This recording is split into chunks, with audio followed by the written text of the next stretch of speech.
प्यारे बच्चों, अर्थशास्त्र का विषय क्षेत्र, अर्थशास्त्र के विषय क्षेत्र से तात्पर्य है कि हम अर्थशास्त्र में किन किन बातों का अध्ययन करते हैं।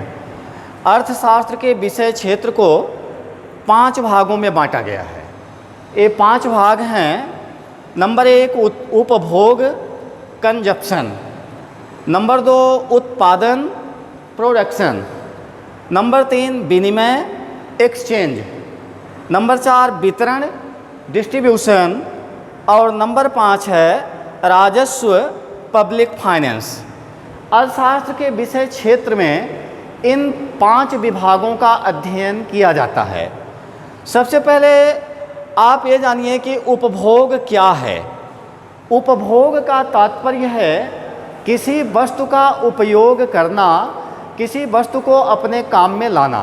जैसे हम लोग भूख लगने पर रोटी खाते हैं, कपड़े को पहनते हैं, मकान में रहते हैं, तो यह इन चीज़ों का उपभोग है। उपभोग के कारण ही मनुष्य अपनी सारी आर्थिक क्रियाओं को करता है। वह तमाम कार्यों को संपादित करता है जिसका मुख्य उद्देश्य होता है उपभोग की आवश्यकता को पूरा करना। दूसरा नंबर है उत्पादन। उत्पादन क्या है? सामान्यतया उत्पादन से तात्पर्य हम किसी वस्तु को पैदा करने से लगाते हैं, लेकिन वास्तव में व्यक्ति किसी वस्तु को पैदा नहीं कर सकता है। किसी वस्तु को पैदा करना या उसको विनष्ट करना यह केवल प्रकृति का ही काम है। मनुष्य वस्तु का केवल रूप बदलकर उसमें उपयोगिता का सृजन कर देता है, अर्थात वस्तु का रूप बदल करके उसकी उपयोगिता को बढ़ा देता है। जैसे एक बढ़ई पेड़ को काटकर उसकी लकड़ी से अच्छे अच्छे फर्नीचर बना देता है, तो उसकी उपयोगिता वह वैल्यू बढ़ जाती है।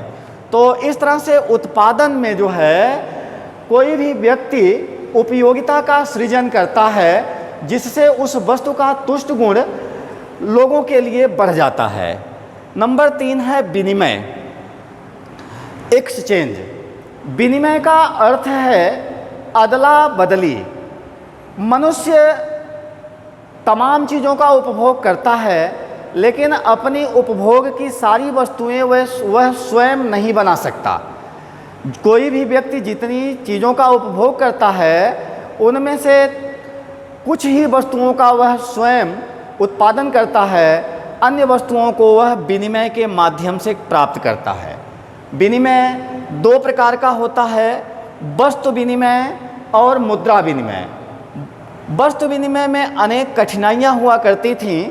वस्तु विनिमय का तात्पर्य है एक वस्तु से दूसरी वस्तु की अदला बदली।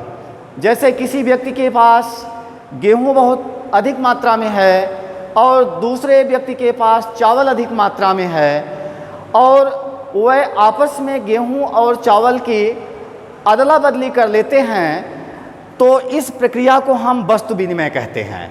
लेकिन इसमें तमाम कठिनाइयाँ आती थीं जिसको मुद्रा विनिमय ने मुद्रा का जब आविष्कार हुआ तो व्यक्ति जो है अपनी वस्तुओं को बेचकर मुद्रा प्राप्त कर लेता है और फिर उस मुद्रा के माध्यम से अपनी मनचाही वस्तुओं को प्राप्त करता है। तो इस तरह से अर्थशास्त्र का तीसरा जो विभाग है वह है विनिमय, और विनिमय के कारण जो है ज़रूरतों को पूरा करना बहुत आसान हो गया है। अगला नंबर है वितरण। वितरण कोई भी उत्पादन कार्य कई लोगों के सहयोग से संपन्न होता है। उत्पादन के मुख्य रूप से 5 साधन हैं: भूमि, श्रम, पूंजी, संगठन और साहस। ये उत्पादन के जो 5 साधन हैं, इनके सहयोग से ही कोई उत्पादन होता है। इनकी मात्रा कम या ज़्यादा हो सकती है, लेकिन सहयोग सभी का लेना पड़ता है। और फिर उत्पादन के उपरांत हमें जो आय प्राप्त होती है उसको इन सभी साधनों में उनके योगदान के अनुसार उसका बंटवारा किया जाता है, जिसे हम वितरण के नाम से जानते हैं। और अंतिम जो अर्थशास्त्र का विभाग है, राजस्व, पब्लिक फाइनेंस। राजस्व का तात्पर्य है सरकार या राजा का धन।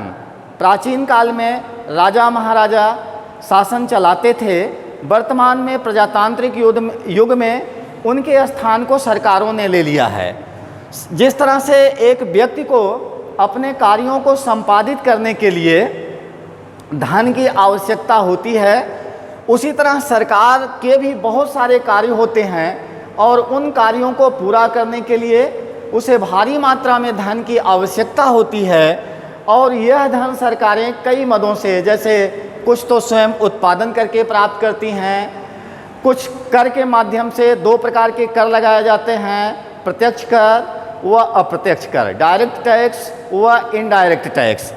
तो और फिर इस धन को जो प्राप्त होता है उसको सरकारें जनता के कल्याण में व्यय करती हैं और वो तमाम मदों में व्यय करती हैं, जनता की भलाई, देश की सुरक्षा के लिए, सड़कों के निर्माण के लिए, कृषि कार्य के विकास के लिए, तमाम कार्यों पर सरकारें इस पैसे को खर्च करती हैं। तो इस तरह से राजस्व के अंतर्गत सरकार के आय व व्यय का अध्ययन किया जाता है।